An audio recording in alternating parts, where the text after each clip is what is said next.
Hello बच्चों, let's read the question. Question says name the political parties of Russia that represented and guess your workers. Question में हमसे पूछा गया है political parties Russia के बारे में की बतानी है जिन्होंने कि इंडस्ट्रियल वर्कर्स को रिप्रेजेंट किया था. How they differ, how did they differ in their policies, अपनी पॉलिसीज में वो किस तरह से जो है वो डिफरेंट थे एक दूसरे से. इसके बारे में हमें बात करनी है. Let's read about the answer.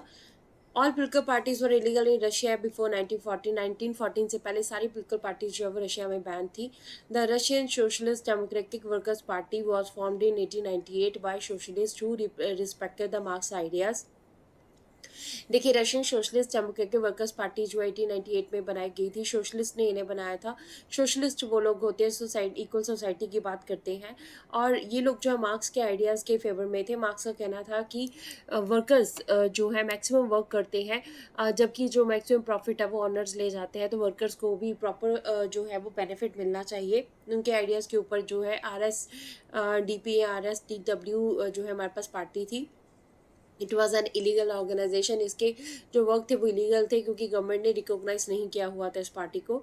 अब Russian socialist democratic workers party जो है आगे जाकर दो पार्ट्स में डिवाइड हुई, बॉल्शेविक्स में और मेंशेविक्स में.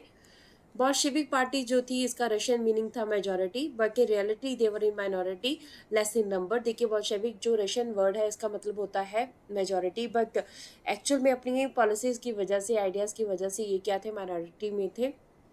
उनके लीडर जो थे व्लादिमीर लेनिन थे, जो कार्ल मार्क्स के आइडियाज़ को फॉलो करते थे. मेंशेविक जो है वो रशियन मीनिंग होता है इसका माइनॉरिटी, इन रियलिटी जो है ये मेजॉरिटी में थे. मेंशेविक की आइडियोलॉजी की वजह से लोग जो है इसके काफ़ी फेवर में थे. वैसे इसका मतलब जो है माइनॉरिटी होता है, पर ये लोग मेजॉरिटी में थे. इनके लीडर जो है अलेक्जेंडर केरेंस्की थे. बॉल्शेविक पार्टी की पॉलिसीज़ की अगर हम बात करें तो they believe in highly centralise party of professional revolutionaries. ये हाईली सेंट्रलाइज पार्टी चाहते थे जिसमें डिविजन्स जो है वो ना हो, प्रोफेशनल रेवोल्यूशनरीज जो है वहाँ पे हो, जिन्हें कि अपने काम के बारे में अच्छी तरह से पता हो. They were not willing to work with the middle class for their revolutionary aims. अपने रेवोल्यूशनरी आइडियाज़ की वजह से वो मिडिल क्लास के साथ काम नहीं करना चाहते थे. देखिए, लेनिन का मानना ये था कि हर जो वर्कर है वो अच्छा डिसीज़न नहीं ले सकता है. अगर आप 500 वर्कर्स को बोलो कि कहीं कुछ अगर डिसीज़न लेना है उसके बारे में अपनी राय दो, तो हर पर्सन की जो है वो अपनी अलग अलग राय होगी. बहुत ही रेयर होगा कि लोगों की राय जो है वो एक जैसी होगी. इसलिए वो चाहते थे कि सेंट्रलाइज पार्टी हो, प्रोफेशनल रेवोल्यूशनरी हो जहाँ पे, और वहाँ पे एक लीडर हो जो कि उनको रिप्रेजेंट कर सके, जो कि एक्यूरेट डिसीजन ले सके. तो बोल्शेविक पार्टी के व्यूज़ की वजह से, आइडियाज़ की वजह से काफ़ी कम वर्कर्स जो है इनके फेवर में थे. मेंशेविक पार्टी की अगर पॉलिसीज़ की बात करें तो they thought that party should be open to all. वो सोचते थे कि पार्टी जो है सब लोगों के लिए ओपन होनी चाहिए.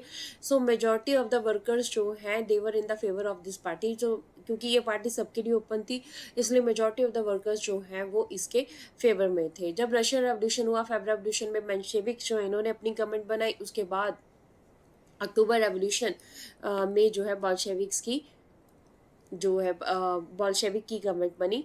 सो this is the answer of the question. Hope so you understood the question as well as the answer. Thank you.